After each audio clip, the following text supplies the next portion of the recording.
Olá, meus amados irmãos, bom dia para todos, que a graça e a paz de nosso Senhor Jesus Cristo esteja com todos vocês. Vamos ao Santo Evangelho do dia, hoje no capítulo 15 de Lucas, dos versículos 1, 3, 11, 32. O Senhor esteja convosco, Ele está no meio de nós. Proclamação do Evangelho de Jesus Cristo, narrado por Lucas. Glória a vós, Senhor. Naquele tempo, os publicanos e pecadores aproximaram-se de Jesus para o escutar. Os fariseus, porém, e os mestres da lei criticavam Jesus. Este homem acolhe os pecadores e faz refeições com eles. Então Jesus contou-lhes esta parábola. Um homem tinha 2 filhos. O filho mais novo disse ao pai: Pai, dá-me a parte da herança que me cabe. E o pai dividiu os bens entre eles.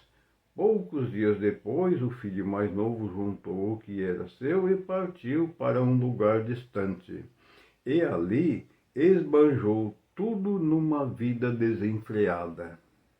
Quando tinha gasto tudo o que possuía, houve uma grande fome naquela região, e ele começou a passar necessidade. Então foi pedir trabalho a um homem do lugar, que o mandou para seu campo cuidar dos porcos. O rapaz queria matar a fome com a comida que os porcos comiam, mas nem isto lhe davam.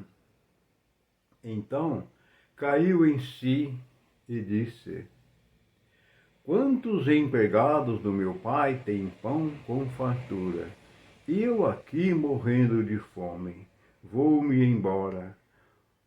Vou voltar para meu pai e dizer-lhe: Pai, pequei contra Deus e contra ti. Já não mereço ser chamado teu filho. Trata-me como a um dos teus empregados. Então ele partiu e voltou para seu pai. Quando ainda estava longe, seu pai o avistou e sentiu compaixão.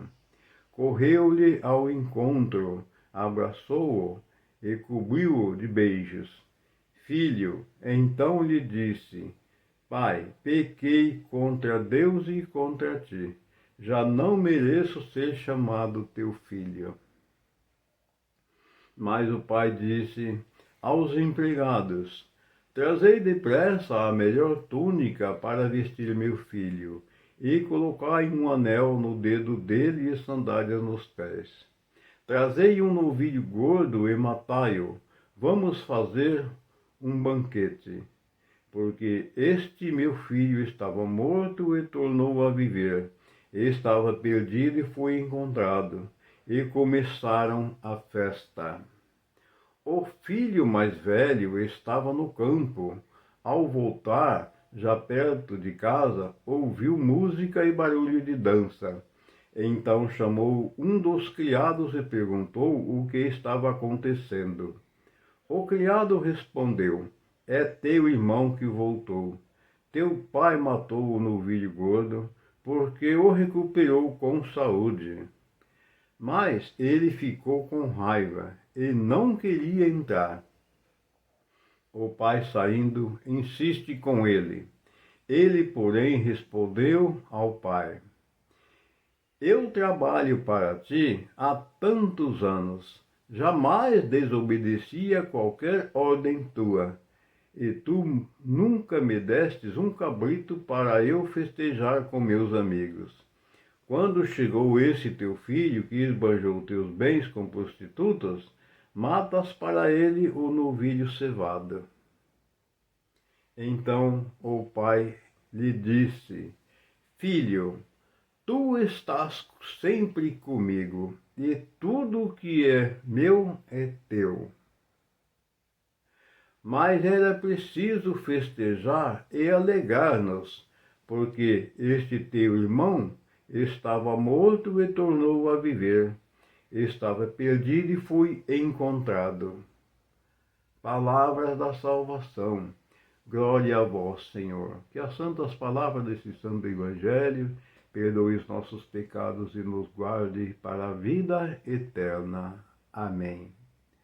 Nós vimos aqui, meus amados irmãos, essa que é a história conhecida por todos, né, do filho pródigo, onde aquele filho ele resolveu pedir a parte dele e o pai concordou, dividiu, dando a parte dele, e ele se foi, esbanjou tudo, e chegou um tempo que houve uma grande dificuldade, uma grande fome naquela região onde ele morava, e ele já havia gasto, conforme relata a palavra aqui, tudo que o pai tinha dado a ele. Aí ele pediu serviço lá num lugar, e aquele homem mandou ele cuidar dos porcos. Mas nem a comida dos porcos eram dada para ele. Vejam só a justiça divina ao ponto que chega.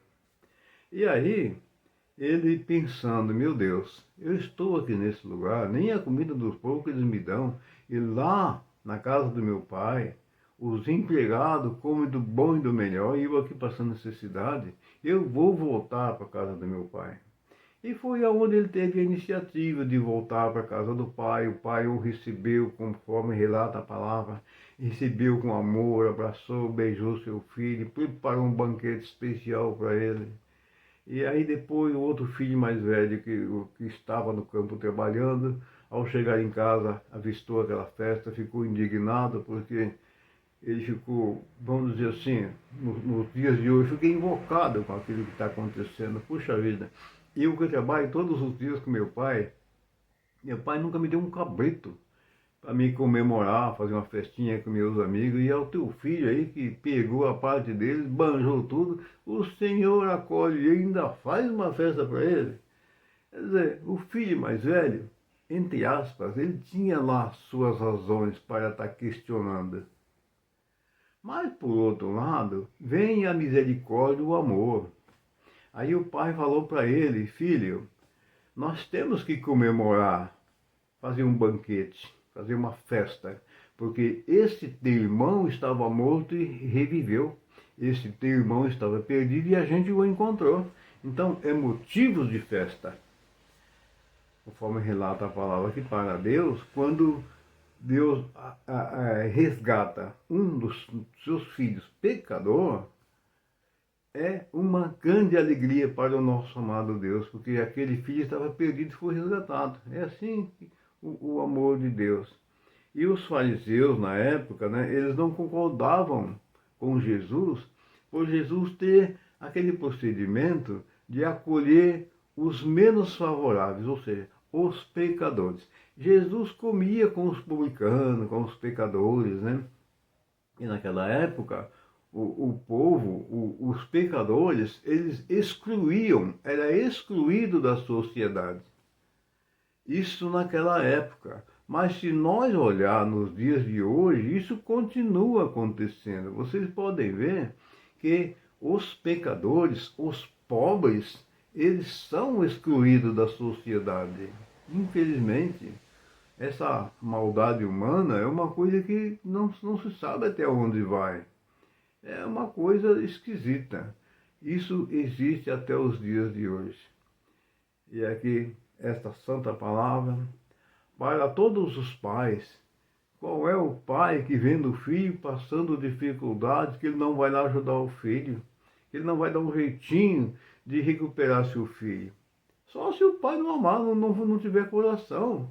Oh, meu Deus, é meu filho. Oh, é a geração minha. É meu filho amado. Está passando aquela dificuldade, sofrendo.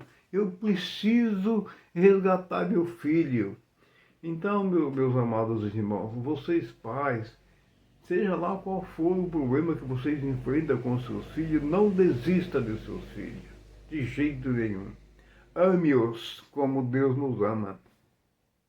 Sede misericordiosos com seus filhos como Deus é conosco. É um exemplo de Deus. Nós temos que obedecer às palavras do Senhor. Está aqui. Jesus diz que nós temos que ter misericórdia, porque Ele tem misericórdia, misericórdia conosco. Se eu não tiver misericórdia com o meu irmão, com o meu filho, ou com quem quer que seja, eu também não vou ter a misericórdia de Deus. Não. Então, meus amados irmãos, é uma passagem muito bonita, é a história do filho pródigo, né? Ela é muito conhecida.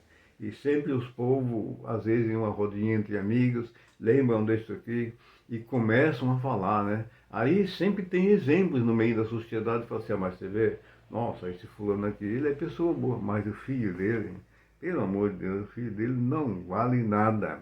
Porque é assim os termos que nós empregamos. E é errado. É a maneira errada, porque hoje quem é bom, amanhã pode ser ruim. Não se sabe nessa vida. Eu hoje quero dar uma de bonzinho, etc, etc, mas amanhã só Deus sabe o que eu vou ser. O mundo dá muitas voltas. Então temos que tomar cuidado com o que nós falamos, botar um freio na nossa língua. A nossa língua, a certas horas, nos condena. Por quê? Porque a gente sempre tem a mania de apontar com o dedo e jogar pedra nos outros, e a coisa não é assim. Vocês sabem que não é. Então, meus amados irmãos, o nosso Deus, Ele é maravilhoso. Os fariseus, eles não concordavam com Jesus, né? Porque aqui diz aqui na palavra, eles aproximavam de Jesus para o escutar. Só que os fariseus, porém, olha o que está falando aqui, e os mestres da lei criticavam Jesus. Este homem acolhe os pecadores e faz refeições com eles. Quer dizer, eles não concordavam de maneira nenhuma que Jesus acolhesse os pecadores e fizesse refeição com eles. Ora, o que muda? Ele é um ser humano como qualquer um outro. Simplesmente ele perdeu a fé, se desviou para um caminho errado, mas o Senhor veio justamente para isso, para resgatar seus filhos que estão perdidos. Essa é a grande realidade. E nós, pais, temos que amar nossos filhos, amar a nossa família e também, no exemplo de Deus, acolher nossos filhos e assumir nossas coisas do dia a dia, aceitá-la com amor e dignidade e conduzir a nossa vida. É assim que Jesus quer o propósito dele para todos nós. E assim, obedecendo a palavra de Deus, cumprindo seus mandamentos e fazendo a vontade dele, nós conseguiremos a salvação. Caríssimos e amados irmãos, fiquem todos na paz do Senhor, que todos vocês tenham aí um santo e maravilhoso sábado, um bom final de semana, e que a bênção do Pai, do Filho e do Espírito Santo desça e permaneça sobre todos nós, e até a próxima. Um grande abraço para todos.